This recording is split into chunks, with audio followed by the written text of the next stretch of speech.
Have you ever wondered what happens when an artist's final masterpiece becomes their own nightmare? When I first heard about Eleanor Marsh, I thought it was just another urban legend whispered among art students in dimly lit galleries. But what I discovered about her last portrait would shake me to my core and change everything I thought I knew about the power of art itself. My name is Sarah Chen, and I've spent the last 15 years as an art historian, researching forgotten artists and lost masterpieces. I've examined thousands of paintings, sculptures, and sketches from across centuries. I've seen works that moved people to tears, pieces that sparked revolutions, and art that changed the course of history. But nothing, and I mean absolutely nothing, prepared me for what I would uncover about Eleanor Marsh's final work. Eleanor wasn't a household name like Picasso or Van Gogh. She lived in obscurity during the 1940s, working from a small studio apartment in Greenwich Village.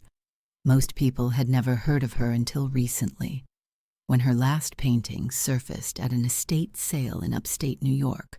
That painting, simply titled The Last Portrait, would become the center of the most disturbing mystery I've ever encountered in my career. But before I tell you what makes this painting so terrifying, let me paint you a picture of Eleanor herself.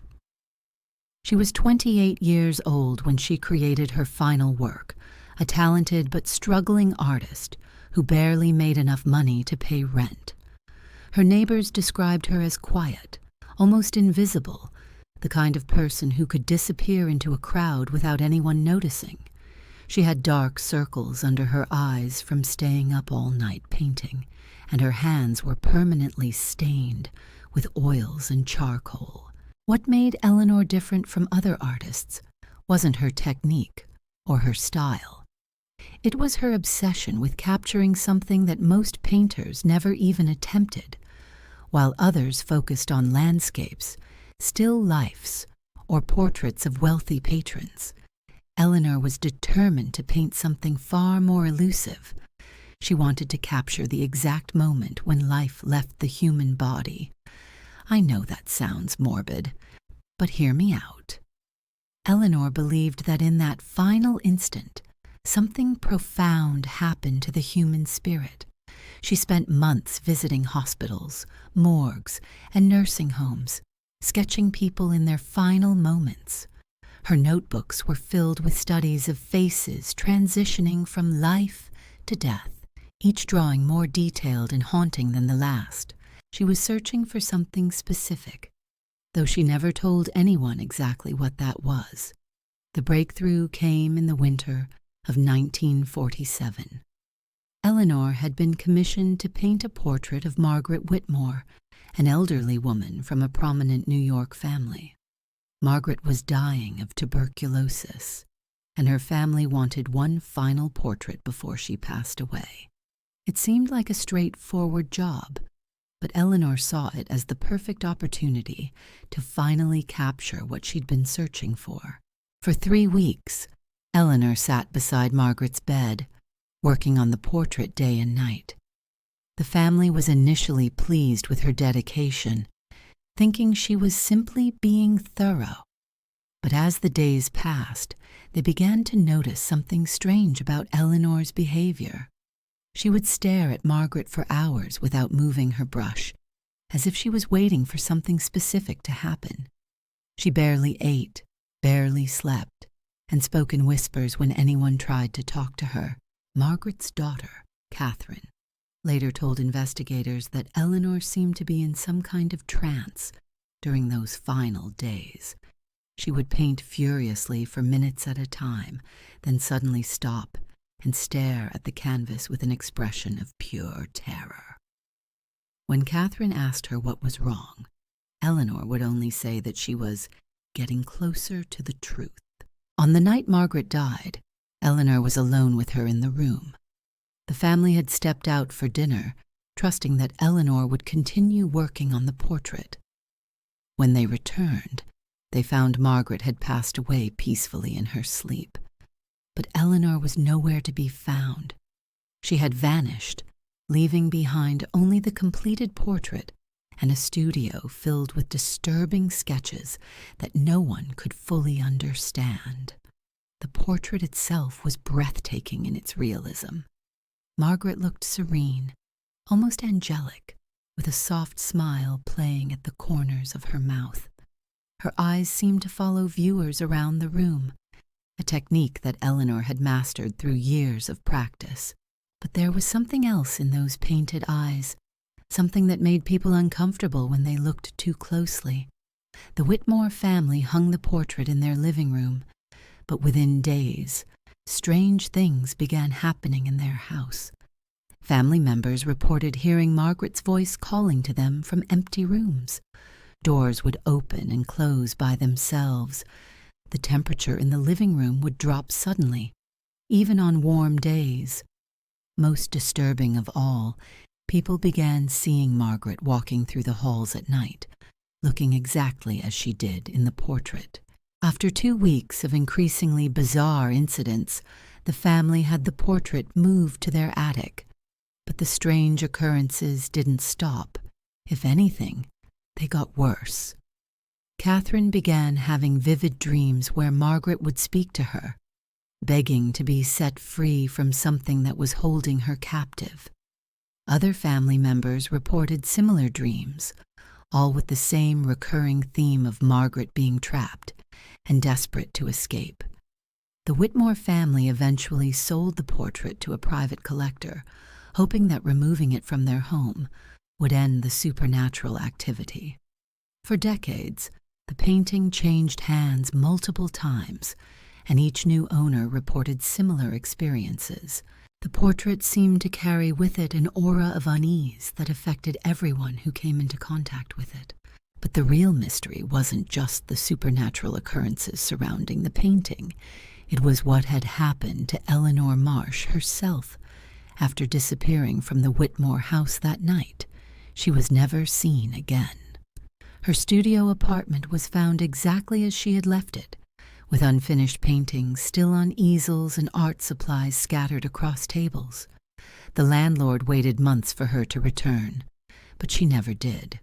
Police investigated her disappearance, but they found no evidence of foul play. Eleanor had simply vanished without a trace, leaving behind only her art and a series of journal entries that would later provide crucial clues about what she had been trying to accomplish with her final portrait. Those journal entries, which I was able to examine last year, revealed the true scope of Eleanor's obsession. She hadn't just been trying to capture the moment of death in her paintings. She had been attempting something far more dangerous and unprecedented in the history of art. Eleanor believed that she could use her artistic skills to create a bridge between the world of the living and the world of the dead. Her final entries, written just days before Margaret's death, described a technique she had developed through years of experimentation. By painting someone at the exact moment of their death, while focusing intensely on their departing spirit, she believed she could trap a piece of their soul within the portrait itself. It was a theory that combined art, spirituality, and what could only be described as supernatural manipulation. The last entry in Eleanor's journal, dated the night Margaret died, contained only a few chilling words. I finally understand. The bridge works both ways. She's not the only one who's trapped now. What Eleanor had discovered in those final moments would challenge everything we think we know about the relationship between art and reality. And what I'm about to reveal about her techniques will show you why some knowledge should never be pursued, no matter how compelling the artistic vision might be. B. When I first gained access to Eleanor's personal effects through the Whitmore Estate Archives, I thought I was simply conducting routine research for my upcoming book on forgotten female artists of the 1940s. The dusty boxes contained what you'd expect: sketches, paint tubes, worn brushes, and stacks of canvas boards. But buried beneath layers of artistic debris, I discovered something that made my blood run cold. Eleanor had been documenting her experiments with what she called soul transference for over 2 years before she painted Margaret's portrait. Her early attempts were crude, almost childlike in their simplicity. She would paint flowers as they wilted, trying to capture what she described as their dying essence. Then she moved on to insects, small animals, anything that would allow her to study the transition from life to death without raising suspicion. But these weren't just observational studies. Eleanor had developed a complex ritual that accompanied each painting session. She would burn specific herbs, arrange mirrors in precise geometric patterns around her easel, and recite incantations written in a language that no linguistic expert has been able to identify. The combination of artistic technique and occult practice created something entirely new in the world of art. Her breakthrough came when she painted a dying cat she found behind her apartment building. According to her notes, she felt something shift during the painting process, as if an invisible barrier had been crossed. The completed painting showed the cat in perfect detail, but visitors to her studio reported that the painted animal's eyes would blink when no one was looking directly at it. Eleanor knew she was onto something revolutionary. What makes Eleanor's story even more disturbing is that she wasn't working alone. Through my research, I discovered that she had been corresponding with a mysterious figure known only as the Collector. This person, whose real identity remains unknown, had been providing Eleanor with both financial support and detailed instructions on advanced soul-binding techniques. The letters I found between Eleanor and the Collector reveal a relationship that went far beyond simple patronage. The Collector seemed to possess extensive knowledge of supernatural art techniques dating back centuries. In one particularly chilling letter, the Collector wrote, "The masters of old understood what modern artists have forgotten. Paint is not merely pigment and oil. In the right hands, with the proper knowledge, it becomes a vessel for capturing the very essence of existence itself." The Collector had apparently been searching for an artist with both the technical skill and the spiritual sensitivity necessary to perform what they called the great work. Eleanor's obsession with painting death made her the perfect candidate. The Collector provided her with ancient texts, rare pigments, and most importantly, specific targets for her supernatural portraits. Margaret Whitmore wasn't chosen randomly. According to the correspondence, the Collector had been monitoring the Whitmore family for months, waiting for the right moment to commission Eleanor's services. Margaret possessed what the Collector described as an unusually strong spiritual emanation, making her an ideal subject for Eleanor's final experiment. The night Margaret died, Eleanor completed more than just a portrait. She performed the most complex soul-binding ritual ever attempted by an artist. Using pigments mixed with Margaret's own blood, tears collected during her final hours, and silver leaf blessed under a new moon, Eleanor created a painting that was essentially a supernatural prison. But the Collector had deceived Eleanor about the true purpose of the ritual. While Eleanor believed she was conducting an artistic experiment, she was actually helping the Collector build what could only be described as a supernatural collection. The Collector had been using artists for decades to trap souls within painted portraits, creating a gallery of imprisoned spirits that could be controlled and manipulated. Eleanor's journal reveals that she realized the truth too late. On the night she disappeared, she had discovered evidence that the Collector possessed dozens of similar portraits, each containing the trapped essence of someone who had died while being painted.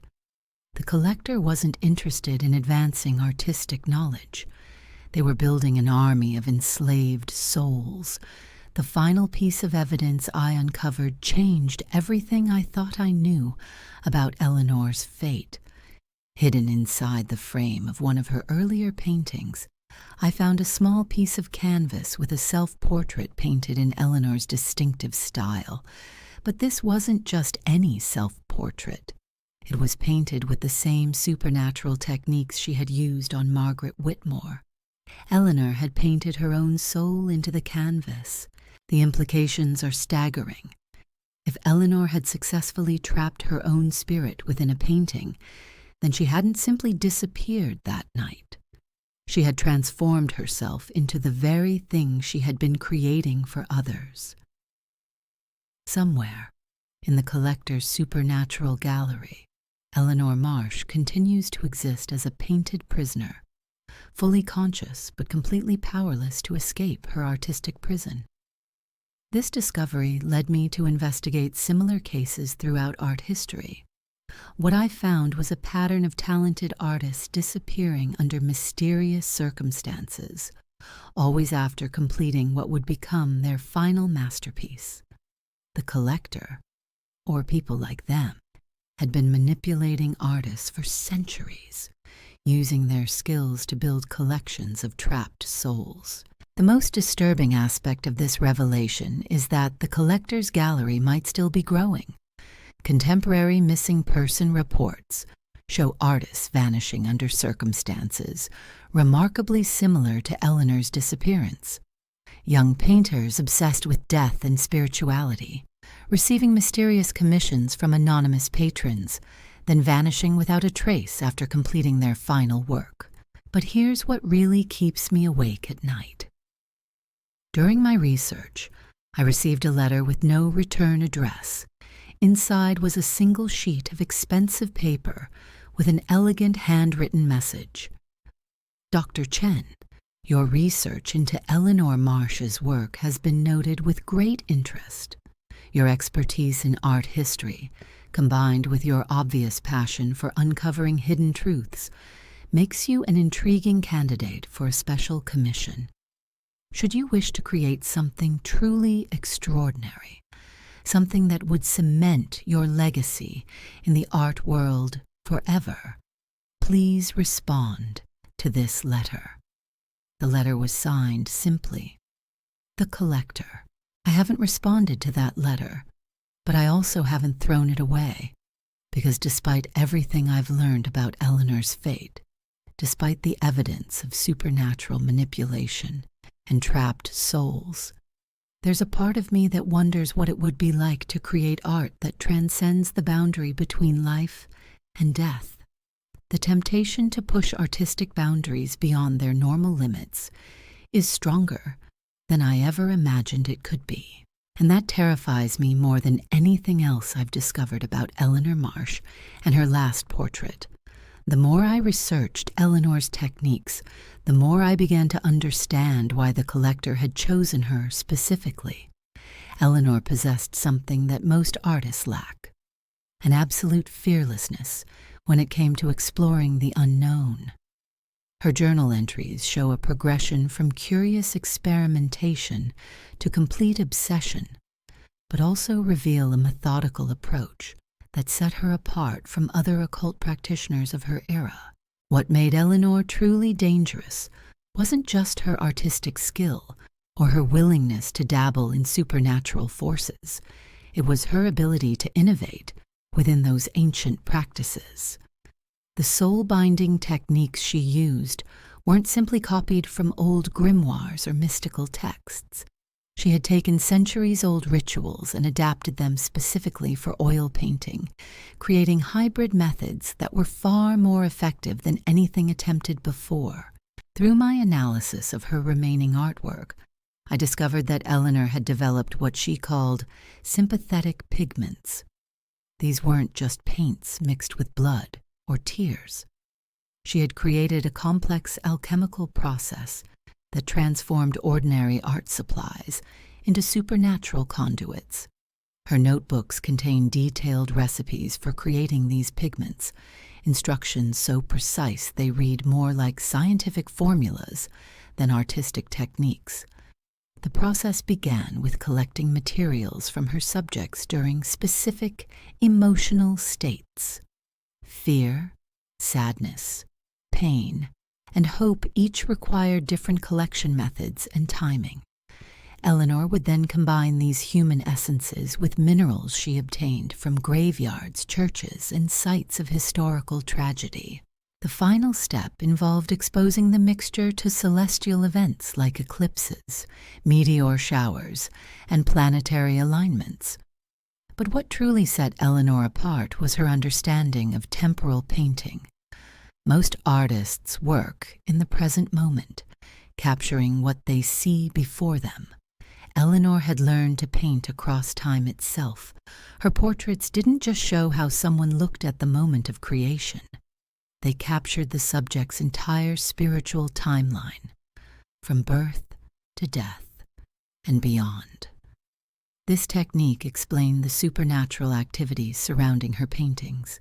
When people reported seeing Margaret Whitmore walking through their halls, they weren't witnessing a ghost in the traditional sense. They were seeing different temporal layers of Margaret's existence bleeding through from the portrait. Eleanor had essentially created windows into multiple dimensions of a single person's life force. The ramifications of this discovery extend far beyond art history. If Eleanor had truly mastered temporal painting, then her portraits weren't just supernatural prisons. They were time machines, capable of accessing any moment in the subject's existence. The collector wasn't just collecting souls. They were building a library of human experience, spanning multiple lifetimes. My investigation took an unexpected turn when I decided to track down other paintings that might have been created using Eleanor's techniques. Museum databases, private collections, and auction house records all yielded disturbing results. Paintings with similar supernatural properties had been surfacing throughout history, always following the same pattern: anonymous commissions, mysterious disappearances, and subsequent paranormal activity. The trail led me to a private gallery in Prague, operated by a reclusive collector known only as Viktor Nemeček. Unlike most galleries, this one required special permission to visit, and the waiting list stretched back decades. When I finally gained access, I understood why. The gallery contained the most haunting collection of portraits I had ever seen.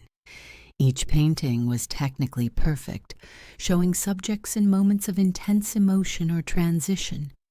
But there was something alive about these works that went beyond mere artistic skill. The painted eyes followed visitors with an intelligence that suggested consciousness. The faces seemed to shift expression when viewed from different angles.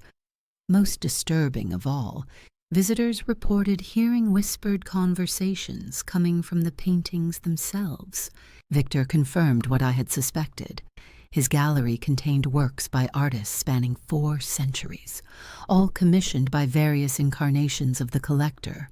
Some painters had disappeared after completing their supernatural masterpieces. Others had gone insane, spending their final years in asylums, claiming that their own paintings were speaking to them. A few, like Eleanor, had apparently found ways to trap themselves within their own artwork. But Victor revealed something that changed my entire understanding of the situation. The collector wasn't a single person operating across centuries. It was a title passed down through generations of individuals obsessed with supernatural art. Each generation of collectors had refined the techniques, improved the soul-binding processes, and expanded the scope of their supernatural gallery. The current collector, Victor explained, was more ambitious than any of their predecessors. While previous generations had focused on individual portraits, the modern collector was attempting something called the Grand Canvas.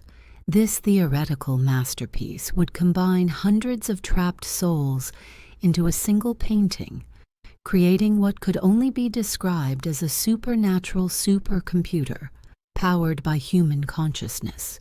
Eleanor's techniques had been crucial to developing the grand canvas. Her innovations in temporal painting and sympathetic pigments had solved problems that had stumped occult artists for centuries.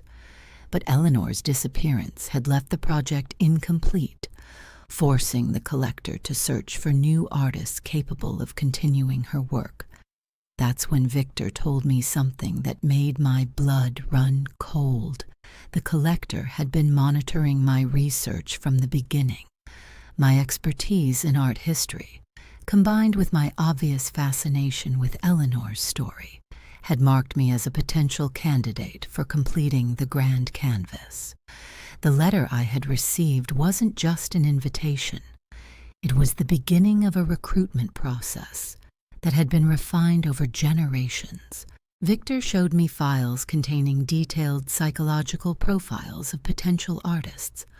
The collectors' organization had become incredibly sophisticated, using modern technology to identify individuals with both artistic talent and the psychological disposition necessary for supernatural painting. They monitored art schools, tracked online discussions about occult practices, and even analyzed social media posts for signs of spiritual sensitivity. My research into Eleanor's story had triggered multiple algorithms designed to identify promising candidates. The collector's agents had been observing my work, my personality, my vulnerabilities, all to determine whether I could be manipulated into continuing Eleanor's interrupted experiments. But Victor's revelation contained a glimmer of hope. He hadn't always been working for the collector by choice. Years ago, he had been recruited just as I was being recruited now. But he had found a way to resist the supernatural manipulation while still maintaining access to the collector's resources. His gallery served a dual purpose. It housed the collector's supernatural artwork, but it also served as a sanctuary for artists who had escaped their influence. Victor explained that Eleanor's disappearance hadn't been the complete victory the collector had claimed. Eleanor had managed to hide crucial information about her techniques before trapping herself in the self-portrait. The locations of her hidden notes, the formulas for her most powerful pigments, and most importantly, the method for reversing soul-binding rituals, had been scattered across multiple secret locations. The collector had been searching for these hidden elements for decades, but Eleanor had been cleverer than anyone realized. She had anticipated betrayal and had taken precautions to ensure that her most dangerous knowledge wouldn't fall into the wrong hands. The incomplete Grand Canvas project had been stalled not just by Eleanor's disappearance, but by the missing pieces of her supernatural puzzle. Victor's gallery wasn't just a prison for trapped souls. It was also a research facility where sympathetic artists worked to decode Eleanor's hidden messages and develop countermeasures against the collector's influence. The whispered conversations visitors heard, coming from the paintings, weren't random supernatural phenomena. They were encrypted communications from the trapped souls, providing clues about Eleanor's hidden knowledge. This network of resistance had been operating in secret for decades, slowly gathering the pieces necessary to challenge the collector's supernatural empire. But they needed someone with my specific expertise to decode the final elements of Eleanor's work. My research had brought me closer to understanding Eleanor's techniques than anyone had managed in over 70 years. Victor made me an offer that would change the course of my entire life. I could join their resistance movement, using my knowledge to help free the trapped souls and prevent the collector from completing the grand canvas. But doing so would mean abandoning my normal life, going underground, and dedicating myself to a fight against forces that most people couldn't even comprehend. The alternative was to continue my research alone, hoping to avoid the collector's attention while knowing that my work was bringing me closer to their recruitment efforts with each passing day. Eventually, they would make contact again, and next time their invitation might not be optional. As I stood in that haunted gallery, surrounded by centuries of supernatural artwork and the whispered voices of trapped souls, I realized that my investigation into Eleanor's last portrait had become something far more significant than academic research. I had uncovered a hidden war between artistic freedom and supernatural exploitation, a conflict that had been raging in secret for generations. The choice before me wasn't just about whether to respond to the collector's letter. It was about deciding what kind of person I wanted to be, what risks I was willing to take, and how far I would go to protect others from the same fate that had befallen Eleanor Marsh. Eleanor Marsh's story serves as a chilling reminder that some artistic pursuits come with a price too terrible to pay. Her obsession with capturing the moment between life and death led her down a path where she became the very thing she sought to create.